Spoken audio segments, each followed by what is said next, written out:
Friends, आज का जो सेंटेंस है, ये बहुत ही ब्यूटीफुल सेंटेंस है और इस सेंटेंस से हमें और आपको सीख भी लेनी चाहिए और वो सेंटेंस का नाम है हेलमेट पहन कर जाना।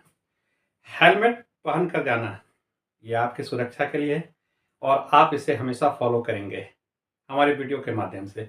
तो क्या फ्रेंड्स, आप इसके इंग्लिश जानते हैं? क्या आप इसे इंग्लिश में बोलना चाहते हैं? बोलना तो ज़रूर चाहते होंगे, इंग्लिश जानना तो ज़रूर चाहते होंगे, पर मजबूरन आपको हिंदी बोलनी पड़ती है। तो आज के बाद आप इसे इंग्लिश में बोलेंगे। आइए मैं आपको बताता हूँ कि इसकी इंग्लिश क्या होगी। Go after wearing helmet.